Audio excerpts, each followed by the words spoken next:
Welcome to fast track. ഇന്ന് നമ്മൾ നോക്കാൻ പോകുന്നത്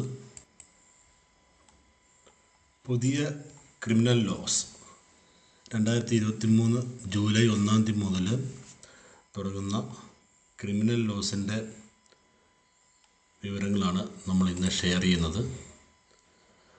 അതിൽ ആദ്യമായിട്ട് ഇന്ത്യൻ പീനൽ കോഡ് 1860 ഭാരതീയ ന്യായ സംഹിത 2023 BNS എന്ന പേരിലേക്ക് മാറി.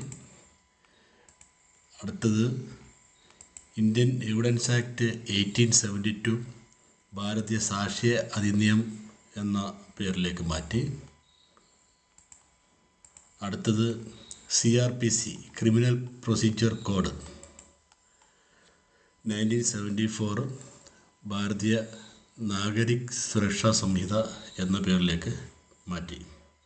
ഇതിൻ്റെ ഡീറ്റെയിൽസാണ് ഇന്ന് നമ്മൾ ചർച്ച ചെയ്യുന്നത്.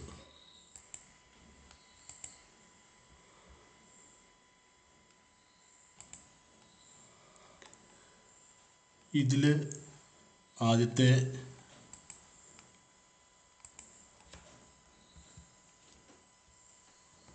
IPC ഭാരതീയ ന്യായ സംഹിത 2023 പ്രധാനപ്പെട്ട ചേഞ്ചസ് ആണ് നമ്മൾ നോക്കുന്നത്. ആദ്യമായിട്ട് IPC 358 സെക്ഷൻസ് ആയിട്ട് കുറഞ്ഞിട്ടുണ്ട്. 511 സെക്ഷൻസിൽ നിന്ന് 358 സെക്ഷൻസായിട്ട് BNSൽ കുറഞ്ഞിട്ടുണ്ട്. അതേപോലെ 20 കുറ്റകൃത്യങ്ങൾ പുതുതായിട്ട് ആഡ് ചെയ്തിട്ടുണ്ട്. അതേപോലെ ചില കുറ്റകൃത്യങ്ങൾക്ക് കമ്പൽസറി പണിഷ്മെൻറ്റിൻ്റെ അകത്ത് ചേഞ്ചസ് വന്നിട്ടുണ്ട്.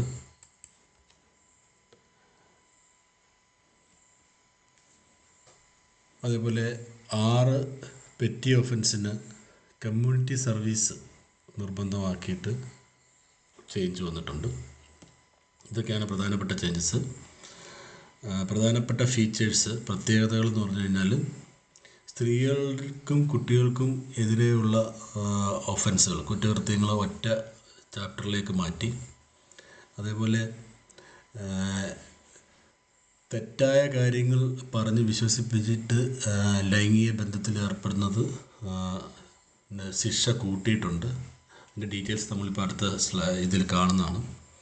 അതേപോലെ ഗ്യാങ് റേപ്പിന് ഡെത്ത് പെനാൽറ്റി, വധശിക്ഷ കൊടുക്കാനുള്ള വകുപ്പ് കൂടി ആഡ് ചെയ്തിട്ടുണ്ട്. അടുത്ത CRPC ക്രിമിനൽ പ്രൊസീജിയർ കോഡ് ഭാരതീയ നാഗരിക് സുരക്ഷാ സംഹിത 2023 BNSS എന്നായിരിക്കും ഇനി മുതൽ അറിയപ്പെടുക. 484 സെക്ഷൻസിൽ നിന്ന് 531 സെക്ഷൻസായിട്ട് കൂടിയിട്ടുണ്ട്. നേരത്തെ 511 സെക്ഷൻസ് IPC 358 സെക്ഷനായിട്ട് കുറയുകയാണ് ചെയ്തത്. എന്നാൽ CRPC അത് 484 നിന്ന് 531 BNSSലേക്ക് കൂടിയിട്ടുണ്ട്. ഇതിൽ 177 സെക്ഷൻസ് റീപ്ലേസ് ചെയ്തിട്ടുണ്ട്, പുതുക്കിയിട്ടുണ്ട്, അല്ലെങ്കിൽ അതിന് പകരം വേറെ സെക്ഷൻസ് ആഡ് ചെയ്തിട്ടുണ്ട്. അല്ലാതെ ഇത് കൂടാതെ 9 സെക്ഷൻസ് പുതുതായിട്ട് ആഡ് ചെയ്തിട്ടുണ്ട്. 14 സെക്ഷൻസ് ഒമിറ്റ് ചെയ്തിട്ടുണ്ട്.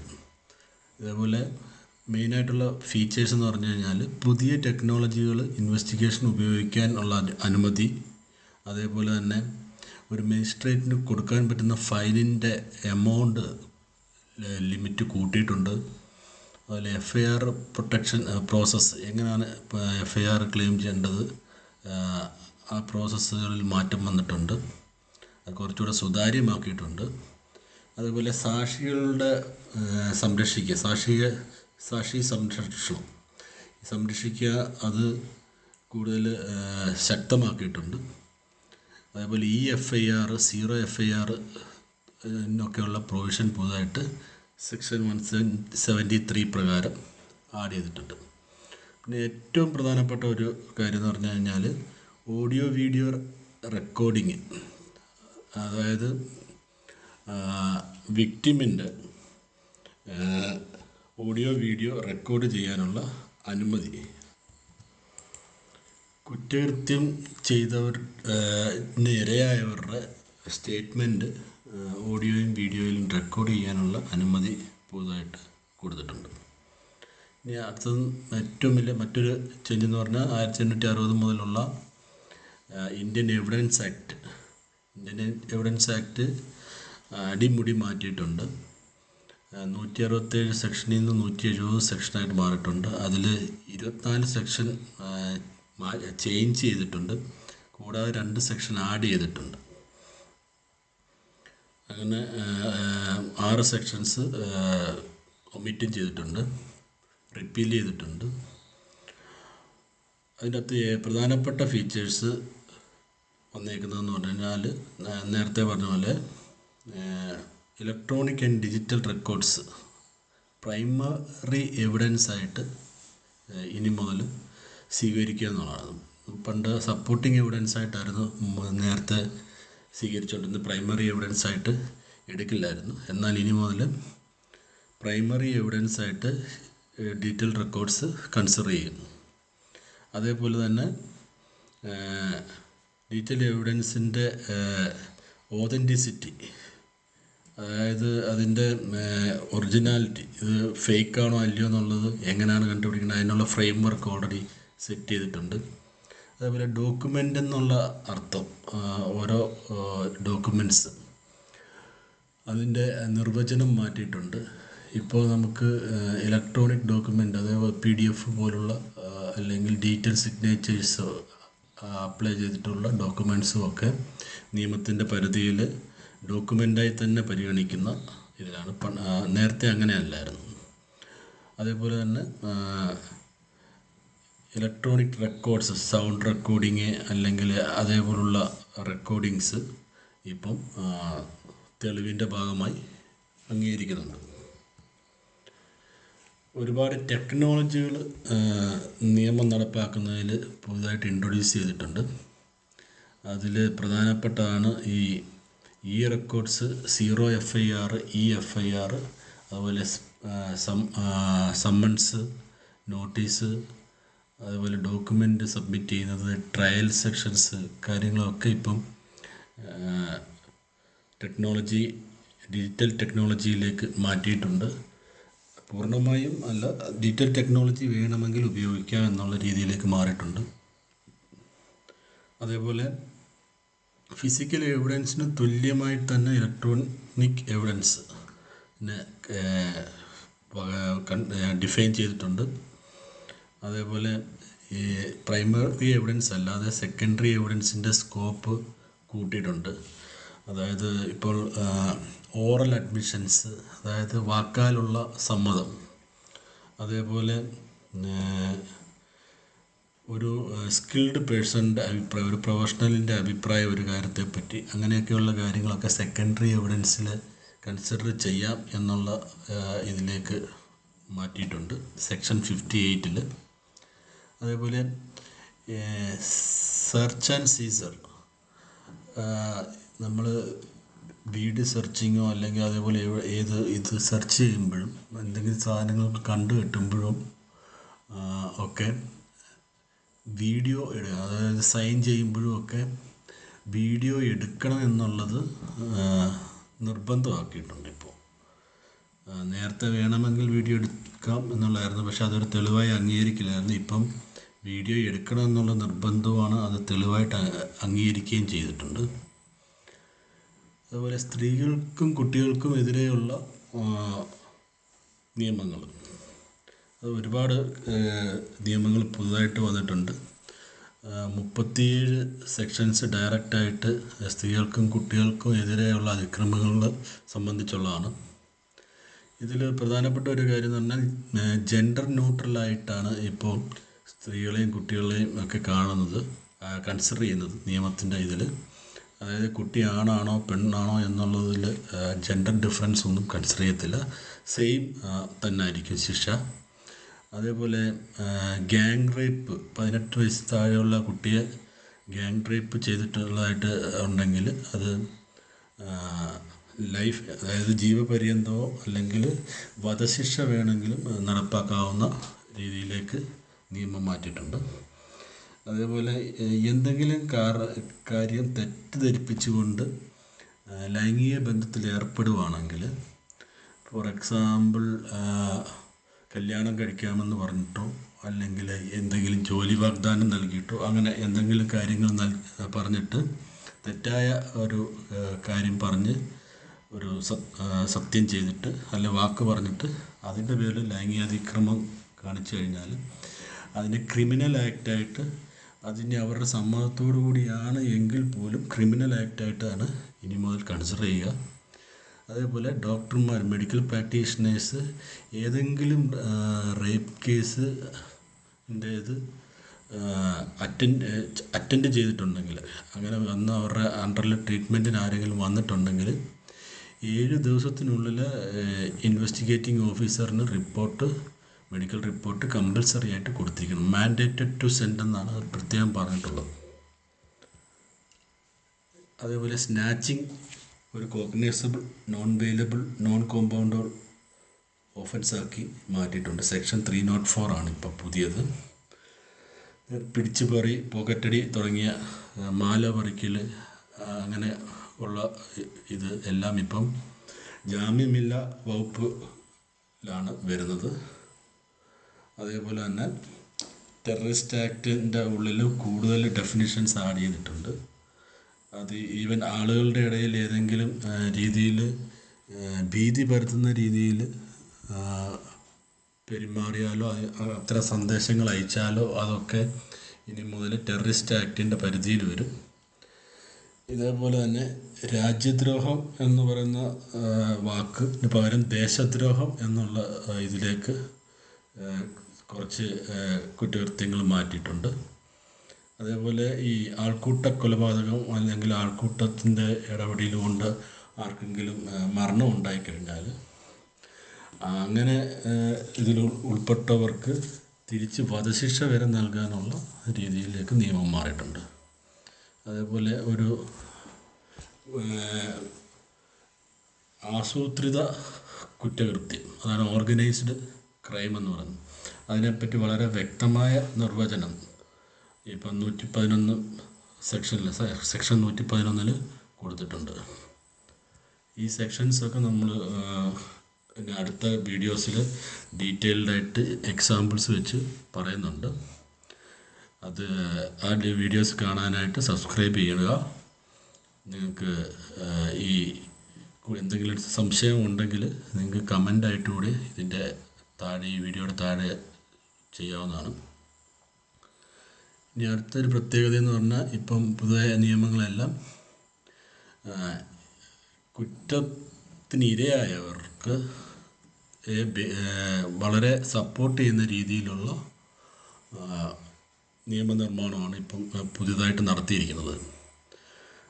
അതായത് ഏതെങ്കിലും കാരണവശാൽ ഒരാൾ ഒരു കുറ്റകൃത്യത്തിന് ഇരയായി എന്ന് പരാതിപ്പെട്ടാൽ അയാളുടെ ഭാഗം കേൾക്കാതെ ആ കേസ് യാതൊരു കാരണവശാലും ഒരു കോർട്ടിന് തള്ളിക്കളയാൻ പറ്റില്ല. അത് സെക്ഷൻ 360 ആണ് BNSSൽ സെക്ഷൻ 360.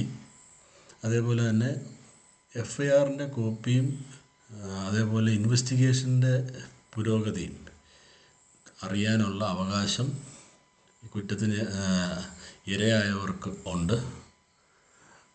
അത് 90 ദിവസത്തിനുള്ളിൽ അവർക്ക് അതിനെപ്പറ്റി വ്യക്തമായ ഇൻഫർമേഷൻ കൊടുക്കണം, FIRൻ്റെ കോപ്പിയും കൊടുക്കണം. അതേപോലെ തന്നെ വിറ്റ്നസ് പ്രൊട്ടക്ഷൻ സ്കീം, ഇത് വളരെ ഇമ്പോർട്ടൻ്റ് ആയിട്ടുള്ളൊരു സ്കീമാണ്. അതായത് സാക്ഷി പറയുന്നവരുടെ സംരക്ഷണം. സാക്ഷി പറയുന്നവർക്ക് ആപത്തൊന്നും കൂടാതെ അവർക്ക് ഭീഷണികളിൽ മറ്റുള്ളവർ അവരെ ഭീഷണിപ്പെടുത്താതിരിക്കാനും ഒക്കെയുള്ള സംരക്ഷണം, അവരുടെ ജീവനാണേലും സ്വത്തിനാണേലും ഉള്ള സംരക്ഷണം ഉറപ്പാക്കാനുള്ള പുതിയ നടപടിക്രമങ്ങൾ ഇതിൻ്റെ അകത്ത് ഇൻക്ലൂഡ് ചെയ്തിട്ടുണ്ട്. സെക്ഷൻ 398 BNSSൻ്റെ സെക്ഷൻ 398-ലാണുള്ളത്. അതേപോലെ ഒരു ബലാത്സംഗത്തിനിരയായ ആളിൻ്റെ മൊഴി അത് ഒരു ലേഡി ജുഡീഷ്യൽ മജിസ്ട്രേറ്റ് മാത്രമേ എടുക്കാൻ പാടുള്ളൂ. അഥവാ ലേഡി ജുഡീഷ്യൽ മജിസ്ട്രേറ്റ് അവൈലബിൾ അല്ല എങ്കിൽ, യാതൊരു കാരണവശാലും അവൈലബിൾ അല്ലാത്ത ഒരു സാഹചര്യമാണ് എങ്കിൽ അതൊരു പുരുഷ ജുഡീഷ്യൽ മജിസ്ട്രേറ്റിന് എടുക്കാം. പക്ഷേ ഒരു സ്ത്രീയുടെ സാന്നിധ്യത്തിൽ മാത്രമേ അത് എടുക്കാൻ പാടുള്ളൂ എന്ന് പറയുന്ന പുതിയൊരു വകുപ്പ് കൂടി, അത് സെക്ഷൻ 183(6)(a) ആണ്. ഇത് മുൻപും ഉണ്ടായിരുന്നതാണ്, പക്ഷേ ഇത് ഇപ്പോൾ കുറച്ചുകൂടി വ്യക്തമായിട്ട് അത് നിയമത്തിൽ ഉൾപ്പെടുത്തിയിട്ടുണ്ട്. അടുത്തത് ടൈംലി ആൻഡ് സ്പീഡി ജസ്റ്റിസ്, അതായത് സമയബന്ധിതമായി വേഗത്തിലും നിയമം നടപ്പാക്കുക, അല്ലെങ്കിൽ കോടതി നടപടിക്രമങ്ങൾ പൂർത്തീകരിക്കാനുള്ള ഒരുപാട് നടപടികൾ എടുത്തിട്ടുണ്ട്. ഏകദേശം 45 സെക്ഷൻസ് അതുമായിട്ട് ബന്ധപ്പെട്ടിട്ട് ഇതിൽ ആഡ് ചെയ്തിട്ടുണ്ട്. ഫസ്റ്റ് ചാർജ് ഷീറ്റ് 60 ദിവസത്തിനുള്ളിൽ സബ്മിറ്റ് ചെയ്യണം എന്നുള്ളതാണ് ആദ്യത്തെ കണ്ടീഷൻ. അതായത് ആദ്യത്തെ ഹിയറിംഗ് കഴിഞ്ഞ് 60 ദിവസത്തിനുള്ളിൽ ചാർജ് ഷീറ്റ് കമ്മിറ്റ് ചെയ്യണം. അതേപോലെ 90 ദിവസത്തിനുള്ളിൽ പ്രതിയെ ഹാജരാക്കാൻ സാധിച്ചില്ല എങ്കിൽ പിടികിട്ടാപ്പുള്ളികളായിട്ട് പ്രഖ്യാപനം, അതിനനുസരിച്ചുള്ള നടപടിക്രമങ്ങളിലേക്ക് കടക്കണം.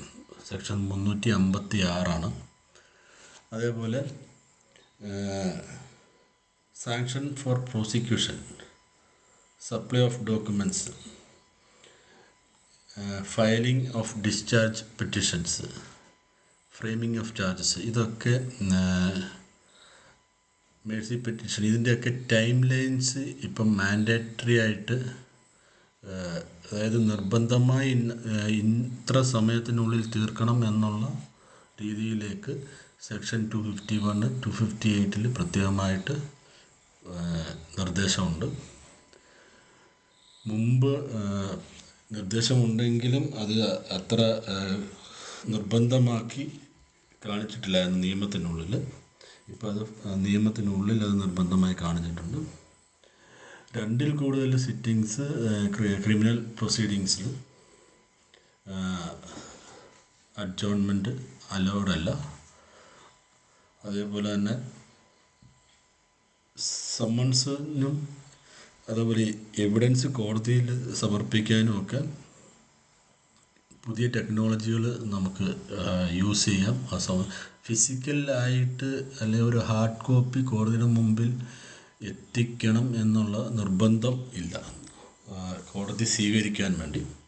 ഈവൻ നമുക്കൊരു ഡിജിറ്റൽ സിഗ്നേച്ചറുള്ള ഡോക്യുമെൻറ്റോ അല്ലെങ്കിൽ ഒരു PDF ഡോക്യുമെൻറ്റോ ഒരു വീഡിയോയോ അങ്ങനെയുള്ള റെക്കോർഡ്സ് വേണമെങ്കിൽ കോടതിക്ക് തെളിവായി പരിഗണിക്കാം. അതിനുശേഷം ഫിസിക്കൽ എവിഡൻസ് ആവശ്യമുണ്ടെങ്കിൽ ഹാജരാക്കിയാൽ മതി എന്നുള്ള രീതിയിലാണ്.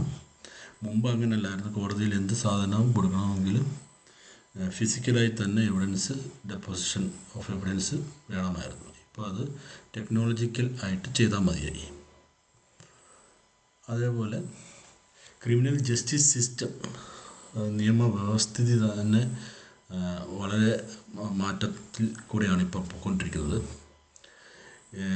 മജിസ്ട്രേറ്റ്സിന് സമ്മറി ട്രയൽസ് നടത്താനുള്ള അധികാരം ഇപ്പോൾ അത് 3 വർഷം വരെ തടവ് ശിക്ഷ കിട്ടാവുന്ന കുറ്റങ്ങൾക്ക് വരെ സമ്മറി ട്രയൽസ് നടത്താനുള്ള പവർ മജിസ്ട്രേറ്റ്സിന് കൊടുത്തിട്ടുണ്ട്.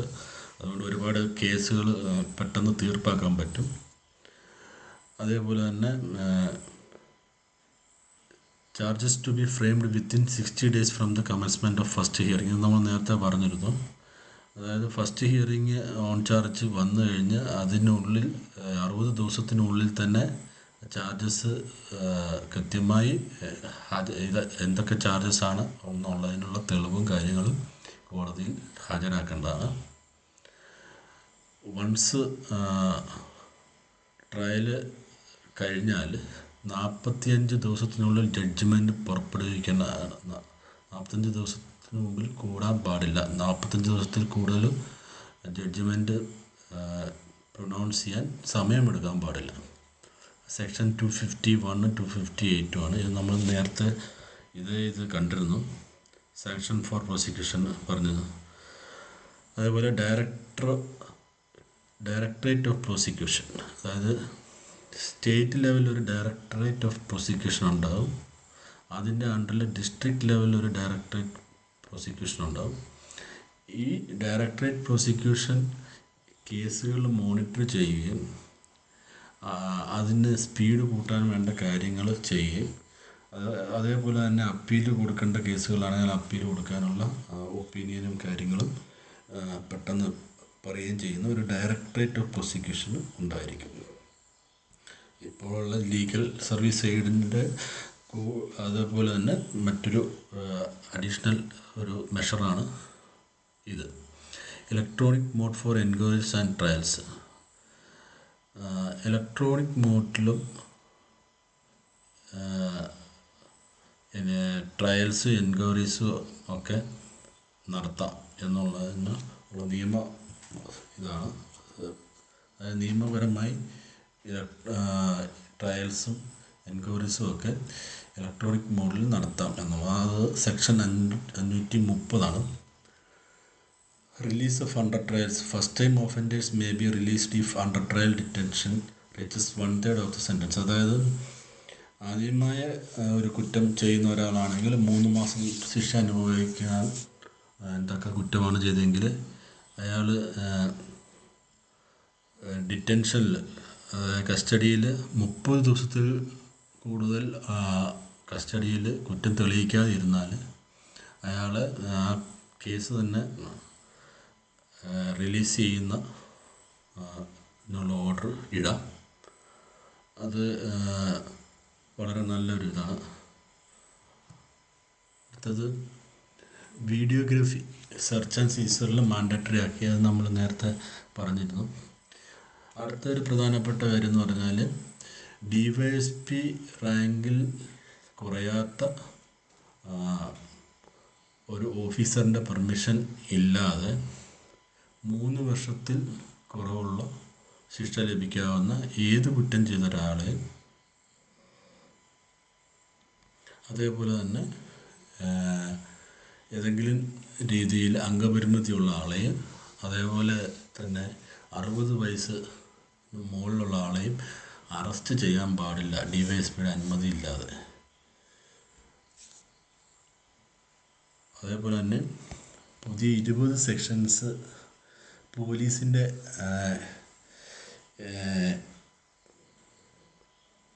കാര്യപ്രാപ്തി വർദ്ധിപ്പിക്കുവാൻ വേണ്ടി പുതിയ, അതേപോലെ കാര്യപ്രാപ്തി മാത്രമല്ല പോലീസിൻ്റെ വിശ്വാസ്യത കൂടി വർദ്ധിപ്പിക്കുവാൻ വേണ്ടി arrest, search, seizure and investigation ഭാഗത്ത് 20 സെക്ഷൻസ് കൂടെ ആഡ് ചെയ്തിട്ടുണ്ട്.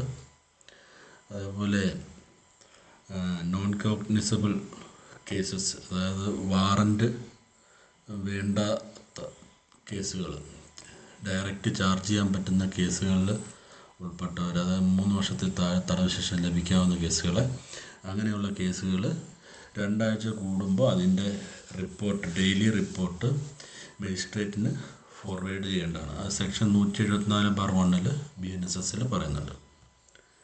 ഇനി IPCയും BNSലും CRPC BNSSലും ഉള്ള കോമൺ സെക്ഷൻസ് അത് ഏതൊക്കെയാണെന്ന് ഒരു പെട്ടെന്നൊരു ഐഡിയ കിട്ടാൻ വേണ്ടി, മുമ്പ് IPC 302 എന്ന് പറയുന്നത് പണിഷ്മെൻറ്റ് ഫോർ മർഡർ ആയിരുന്നു. അതിപ്പം സെക്ഷൻ 103 ആയിട്ട് BNSൽ നമ്പർ മാറിയിട്ടുണ്ട്, 103 ആയിട്ടുണ്ട്. അതേപോലെ 304B ഡൗറി ഡെത്ത് 80 ആയി മാറിയിട്ടുണ്ട്. 379 തെഫ്റ്റ് മോഷണം 303 ആയിട്ട് മാറിയിട്ടുണ്ട്. അതേസമയം BNSൽ IPCയിൽ 301 BNSൽ 102 ആയിട്ടും 300 101 ആയിട്ടും 299 100 ആയിട്ടും മാറിയിട്ടുണ്ട്. ആ ഓർഡർ 299 തൊട്ട് 302 വരെ മർഡർ റിലേറ്റഡ് കേസുകളാണ്. അതെല്ലാ സെക്ഷൻ 100 മുതൽ BNSൽ സ്റ്റാർട്ട് ചെയ്യുന്നത്. ഓർഡർ ഏകദേശം സെയിം തന്നെയാണ്.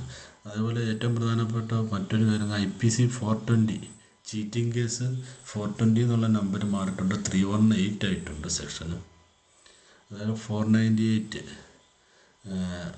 ഭർത്താവിൽ നിന്നും പീഡനം സ്ത്രീകൾക്കുള്ള കേസ്, അത് സെക്ഷൻ 85 ആയിട്ടുണ്ട്. പിന്നെ കുറ്റകൃത്യത്തിനുള്ള ഗൂഢാലോചന, അത് 120B എന്നുള്ളത് 61 ആയിട്ടുണ്ട്, സെക്ഷൻ 61 ആയിട്ടുണ്ട്. ഇതേപോലെ CRPCയിൽ ക്രിമിനൽ പ്രൊസീജിയർ കോഡിൽ BNSSലും ഉള്ള വ്യത്യാസം, CRPC 144 144 അതിൻ്റെ മജിസ്ട്രേറ്റിൻ്റെ പവർ സെയിം തന്നെയാണ്, അത് സെക്ഷൻ 163 ആയിട്ട് മാറിയിട്ടുണ്ട്. ഇനി 144 പ്രഖ്യാപിക്കില്ല, പകരം 163 പ്രഖ്യാപിക്കും. അതേപോലെ arrest prevent commission of cognizable offence, ഏതെങ്കിലും